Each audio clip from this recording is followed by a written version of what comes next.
선생님, 안녕하세요. 지난 한 주도 잘 보냈지? 네, 이제는 정말로 봄이에요. 여기저기 예쁜 봄꽃이 많이 폈어요. 그랬구나. 맞아. 하나님께서 만드신 계절과 자연은 참 신비하고 아름답지? 네. 그런데 치미야 지키야, 오늘이 무슨 날인지 아니? 오늘이요?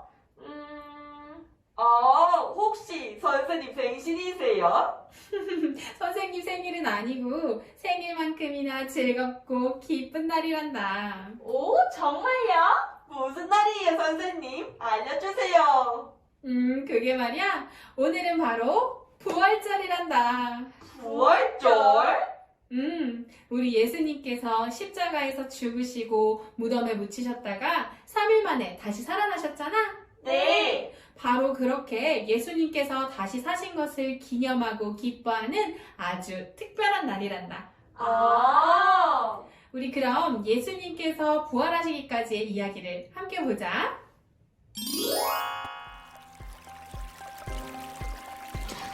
우리가 살고 있는 이 세상은 어떻게 지어졌을까요? 맨 처음에 지구는 짙은 어둠에 쌓인 채로 물로 뒤덮여 있었어요. 하나님께서 드디어 말씀하셨어요. 빛이 있으라. 그러자 정말 빛이 나타났어요. 이렇게 하나님께서 말씀으로 어둠에서 빛을 내신 후 빛은 낮이라 밤은 어둠이라고 부르셨어요. 그리고 다음 날이 되었죠. 물 가운데 넓은 공간이 생겨 물과 물이 나누어져라.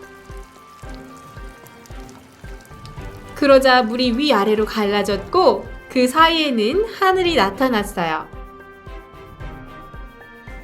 이렇게 하나님께서 둘째 날에는 하늘을 만드시고 물을 하늘 아래의 물과 하늘 위의 물로 나누셨죠. 하늘 아래에 있는 물은 한 곳으로 모이고 묻이 드러나라.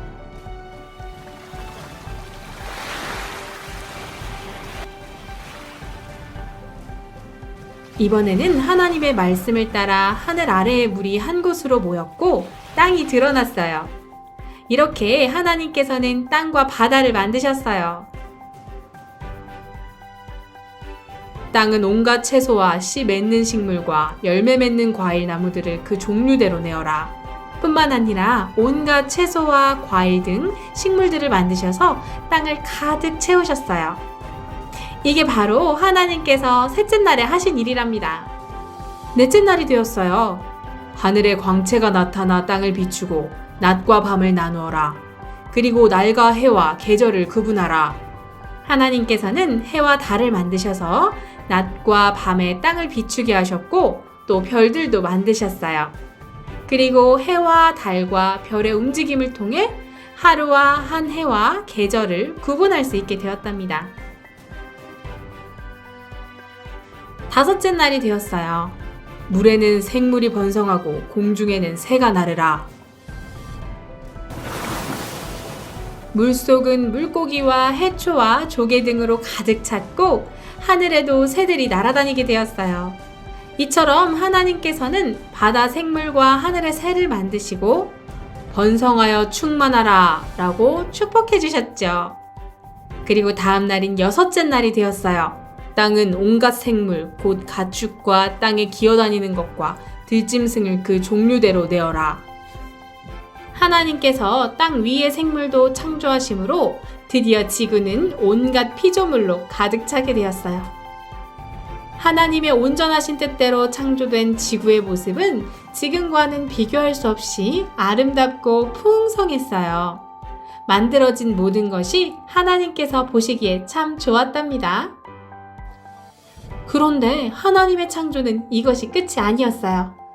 이렇게 완벽하게 모든 것을 지으신 후에 하나님께서는 마지막으로 무언가 하나를 더 만드셨지요.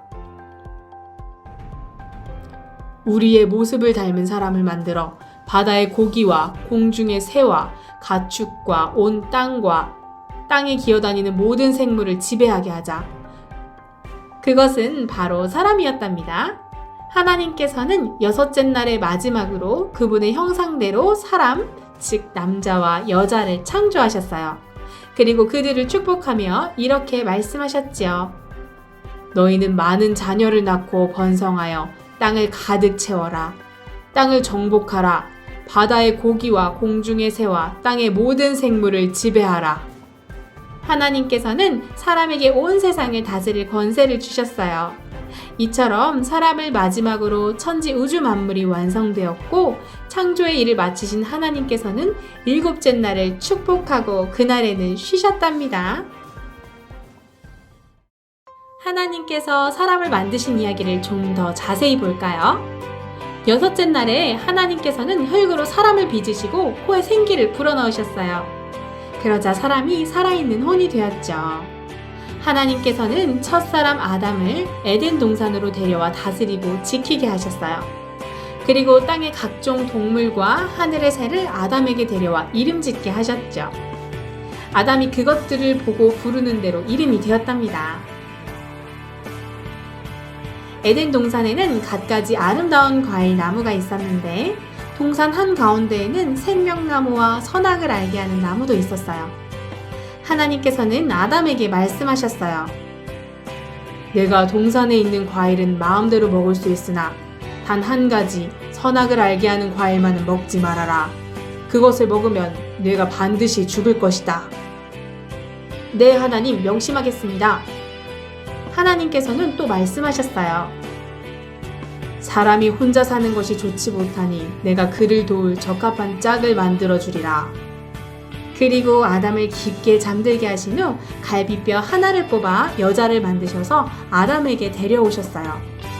아담은 그녀를 보자마자 기뻐하며 이렇게 외쳤답니다. 이는 내 뼈 중의 뼈요 살 중의 살이구나. 남자에게서 나왔으니 여자라고 부르리라. 아담은 아내 하와와 함께 에덴 동산에서 하나님과 교제하며 행복하게 지냈답니다. 그러던 어느 날 마귀가 뱀의 모양을 하고 하와에게 다가와 말했어요. 하나님이 정말 너희에게 동산에 있는 모든 과일을 먹지 말라고 하셨니? 우리가 동산의 과일을 먹을 수 있지만 동산 중앙에 있는 과일은 하나님이 먹지도 말고 만지지도 말라고 하셨어. 그렇지 않으면 우리가 죽을 수도 있다고 말씀하셨어. 그 말을 듣고 뱀이 하와에게 말했어요. 아니야, 너희들은 절대로 죽지 않을 거야.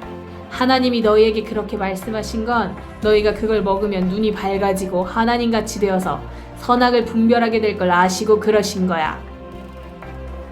하와가 그 말을 듣고 보니 그 열매가 먹음직스럽고 아름답고 또 사람을 지혜롭게 할 만큼 탐스러워 보였어요. 그래서 마침내 그 과일을 따서 먹고 말았어요. 그리고 함께 있던 남편 아담에게도 주었지요. 그런데 아담은 하와를 말리지도 않고 하와가 준 열매를 함께 먹고 말았어요. 그러자 갑자기 아담과 하와는 자신들이 벗은 것이 부끄럽게 느껴졌어요. 그래서 무화과 나무 잎을 엮어 만든 옷으로 몸을 가렸죠. 또한 그들은 하나님의 음성을 듣고는 두려움에 숨어버렸답니다. 이렇게 아담과 하와는 마귀의 거짓말에 속아 잘못된 선택을 하였고 결국 하나님과 함께할 수 없게 되었어요. 아담이 하나님께서 주신 권세를 제대로 사용하지 않고 죄를 선택함으로써 사람의 영에서는 하나님의 생명이 떠나게 되었어요. 그 자리에는 대신 죄의 본성, 마귀의 본성이 들어와 버렸죠. 그래서 이후에 태어난 모든 사람은 아담을 따라 죄인으로 태어나게 되었어요. 하지만 사랑이신 하나님께서는 사람을 그대로 내버려 두지 않으셨어요. 즉시 사람을 구하기 위한 새로운 계획을 세우셨죠. 바로 예수 그리스도를 이 땅에 보내실 계획이었어요. 아담이 죄를 지은 직후 하나님께서는 마귀에게 이렇게 말씀하셨어요. 내가 너를 여자와 원수가 되게 하고 너의 후손도 여자의 후손과 원수가 되게 하겠다. 여자의 후손이 내 머리를 상하게 할 것이며 너는 그의 발꿈치를 상하게 할 것이다. 시간이 흘렀어요. 그리고 지금으로부터 약 2000여 년 전 이스라엘 베들레헴 땅에 드디어 예수님이 태어나셨답니다. 예수님께서는 나사렛에서 마리아와 요셉의 가정에서 성장하신 후 30살부터 33살까지 3년간 제자들과 함께 하시며 여러 기적을 행하시고 하나님의 뜻을 전파하셨죠. 하루는 예수님께서 가이사랴에 있는 빌립보 지역에 도착하여 제자들에게 물으셨어요. 사람들이 나를 누구라고 하느냐? 예수님의 질문을 듣고 제자들은 이렇게 대답했어요. 침례자 요한이라고 하는 소리를 들었습니다. 저는 엘리야라 말하는 것을 들었습니다. 예레미야나 예언자 가운데 한 사람이라고 하는 사람들도 있습니다. 예수님께서 제자들에게 다시 물으셨어요. 그러면 너희는 나를 누구라고 생각하느냐? 시몬 베드로가 대답했어요.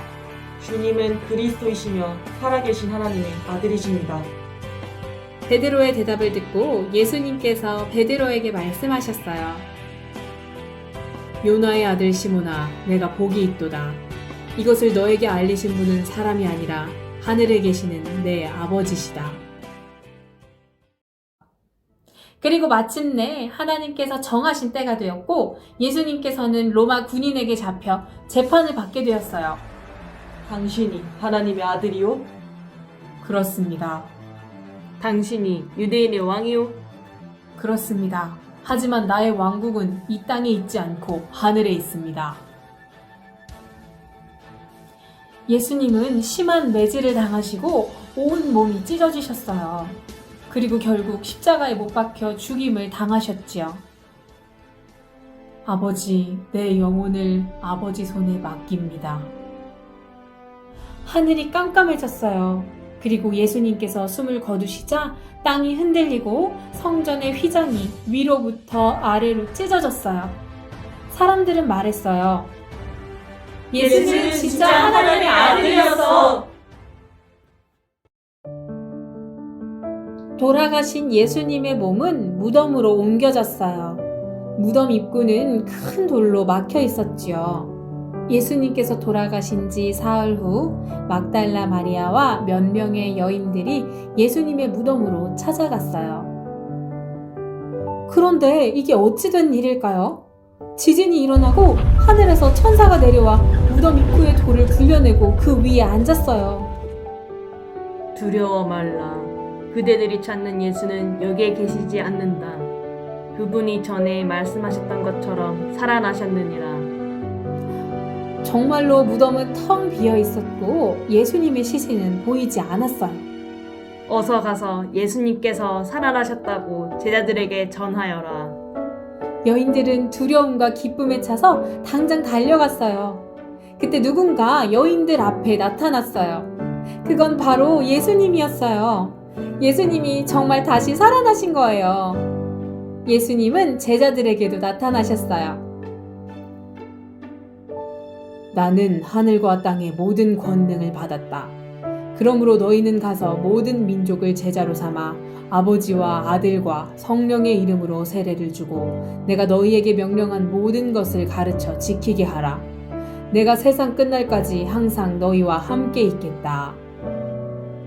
예수님께서는 40일 동안 제자들과 함께 머무신 후 다시 하늘로 올라가셨답니다.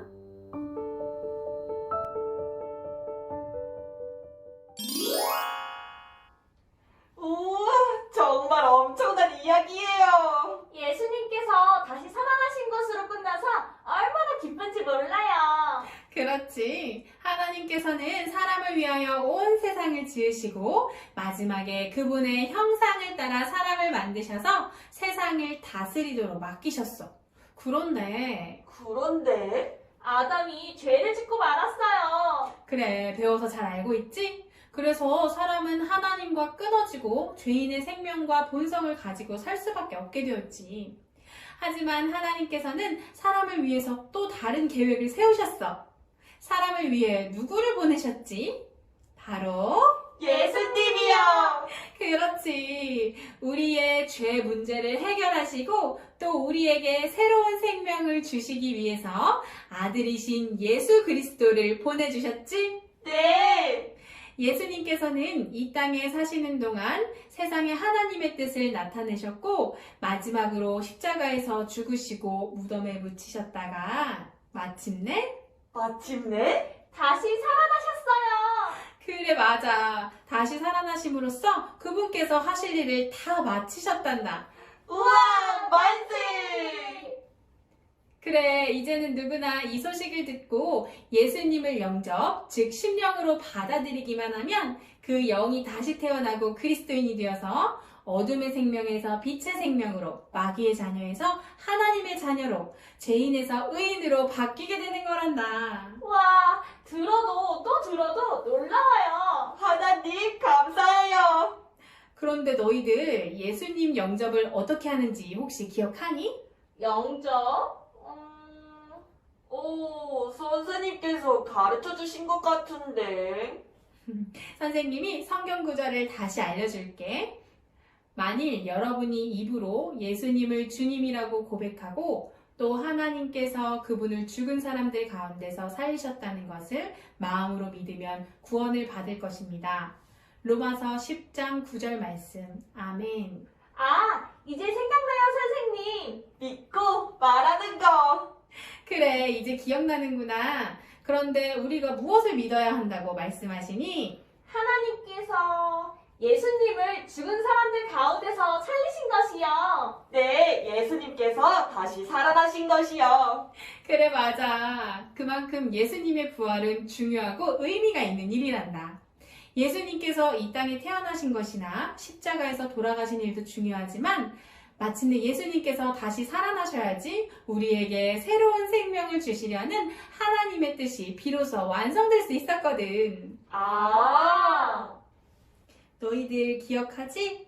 예수님께서 십자가에서 돌아가셨을 때, 옛날에 나도 죽었고, 예수님께서 무덤에 묻히셨을 때, 옛날에 나도 묻혔고, 예수님께서 다시 살아나셨을 때, 나도 새로 태어났다. 그래, 그거야. 그래서 이제 우리는 하나님의 조의 생명을 가진 그리스도인이 된 거야.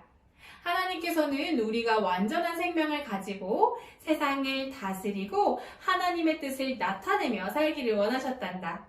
그래서 예수님께서 부활하셨고 우리에게 새 생명을 주신 거야. 우와, 부활절이 진짜 기쁜 날이에요. 예수님의 부활이 어떤 의미인지 이제 잘 알겠어요, 선생님. 그래. 그럼 우리 이번 한 주도 하나님의 생명을 가진 사람답게 매일 승리를 나타내며 지내는 거야. 네, 선생님. 지니어스 키즈 친구들, 오늘은 부활절이에요. 오늘 말씀을 통해 부활절이 어떤 날인지, 예수님의 부활이 어떤 의미인지 잘 알았나요? 모든 것은 사람을 향한 하나님의 사랑에서 시작되었답니다. 하나님께서는 우리가 이 땅에서 그분과 똑같은 생명을 가지고서 다스리고 승리하는 최고의 삶을 살기를 원하셨어요. 그래서 예수님의 부활을 통해 모든 일을 완성하셨답니다. 친구들도 이 기쁜 소식을 기억하고 기념하며 멋진 한 주 보내세요. 안녕.